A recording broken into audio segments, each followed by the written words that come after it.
Hi everyone, my name is Marek Kiczkowiak and I'm a teacher, teacher trainer and materials writer. And I'm also a founder of TEFL Equity Advocates where I run teacher training courses about issues such as English as a lingua franca, which I'm going to tell you more about in this video, and native and non-native speakers. So this is another EFL Talks video about different ELT terms, and in this video I'm going to talk about ELF or English as a lingua franca. I'm going to tell you a little bit more about what ELF is, how we can understand it, and briefly touch upon some of its implications for teaching, training, and materials writing.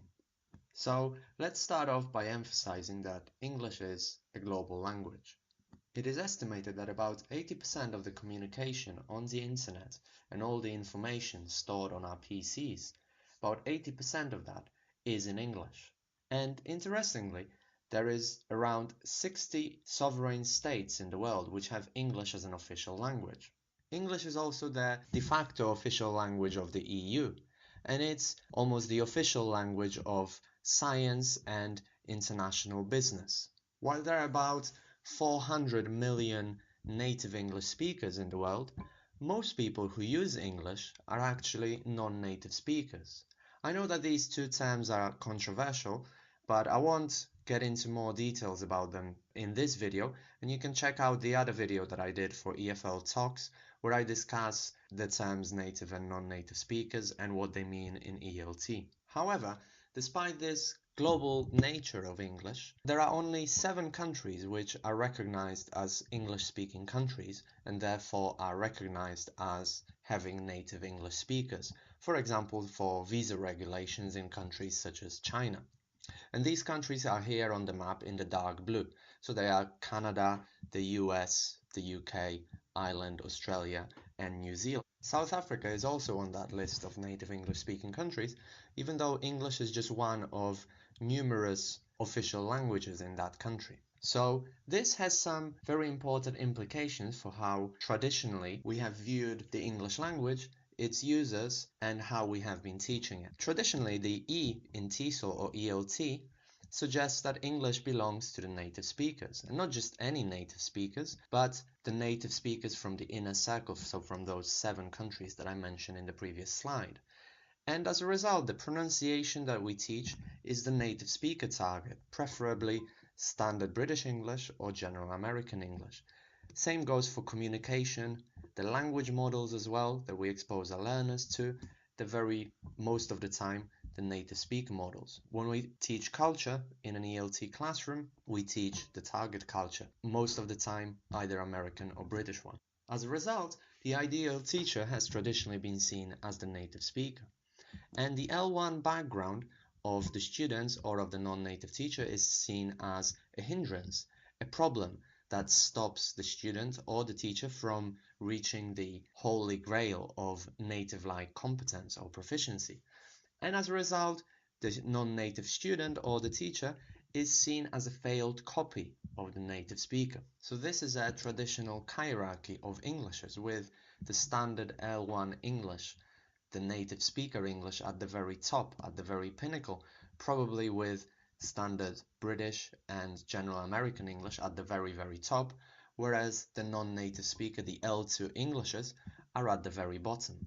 However, this is where ELF, or English as a lingua franca, comes in on the scene. And ELF is defined by Firth as a contact language between persons who share neither a common native tongue nor a common national culture, and for whom English is the chosen foreign language of communication.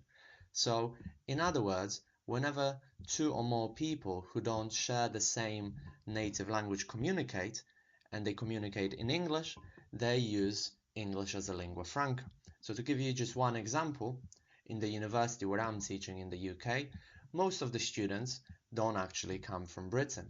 So whenever they speak among each other, or with the British students, or with the teachers, or with me, what happens is that the way we use English is we use it as ELF, as English as a lingua franca. And as Jenkins points out, ELF is additionally acquired. This means that even if English is your first language, it doesn't necessarily mean that this gives you an advantage in an ELF communication setting, but you might find that you will have to adapt your English to this new requirement, to ELF. So if we take the ELF perspective and if we bear in mind the global nature of English, the standard hierarchy of Englishes that I've just showed you will need to be revisited and put on its head, really, because what becomes important now is English for international use, English as a lingua franca, because this is how most of our students and most English users will use the language. They'll use it in international settings to communicate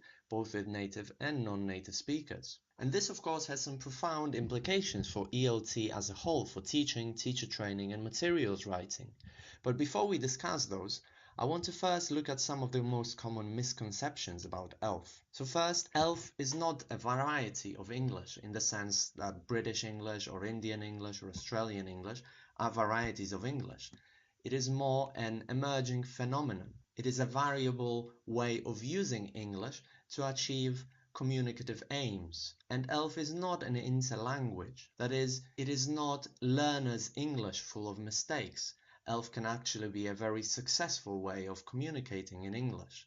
And ELF is not a simplified type of English. And ELF research does not exclude native speakers. As I pointed out before, native speakers are also included in ELF. However, they might need to adapt the way they use English in order to fit this new communicative setting. And ELF is also not an anything goes linguistic process. When ELF users say things that perhaps are different from the way a native English speaker might say it, they are actually using the inherent linguistic and morphological and syntactic resources of the English language that are inherent to it. So, in short, try to think of ELF not as a variety of English, but rather as a way of using it in international settings to communicate with both native and non-native speakers using English when there is no other common language. And as I said, this has some profound implications for how we teach English, for how we train teachers,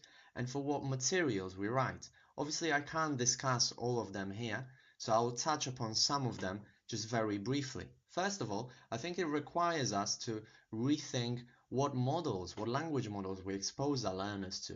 And I think what we should do as teachers is introduce more non-native speaker models of English in the classroom. So show videos of successful communication between non-native speakers, successful ELF communication. In teacher training, we should introduce our trainees to ELF research and talk about the global nature of English and what implications it has for teaching of English. And in materials writing, I think it's also very important to introduce audio materials and texts about ELF and that show successful ELF use, and to introduce learners to different cultures, not just the target culture of the English-speaking countries, but to show them how to communicate effectively using intercultural competence. ELF research has some also very important implications for teaching of pronunciation.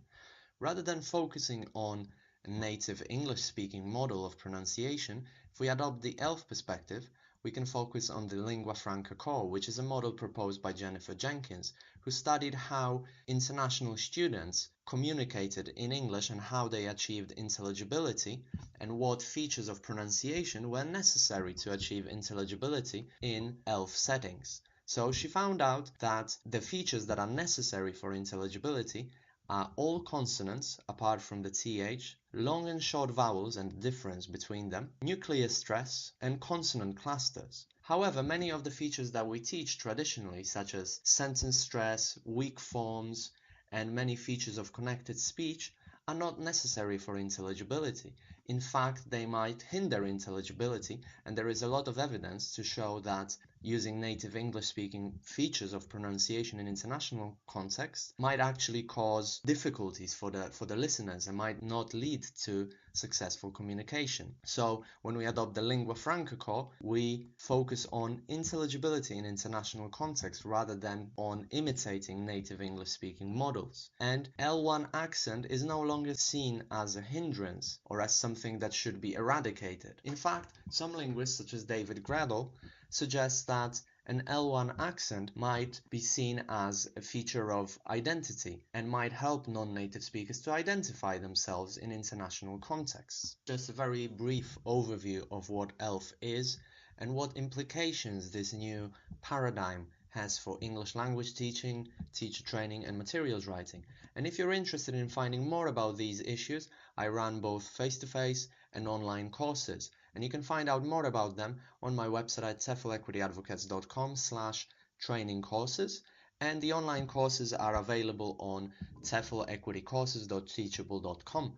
You can also send me an email if you're interested at info@teflequityadvocates.com, and I'm on Facebook and on Twitter, and you can get in touch there. So thanks a lot for listening, and thanks a lot again to Rob Howard and EFL Talks for giving me this opportunity to talk about ELF.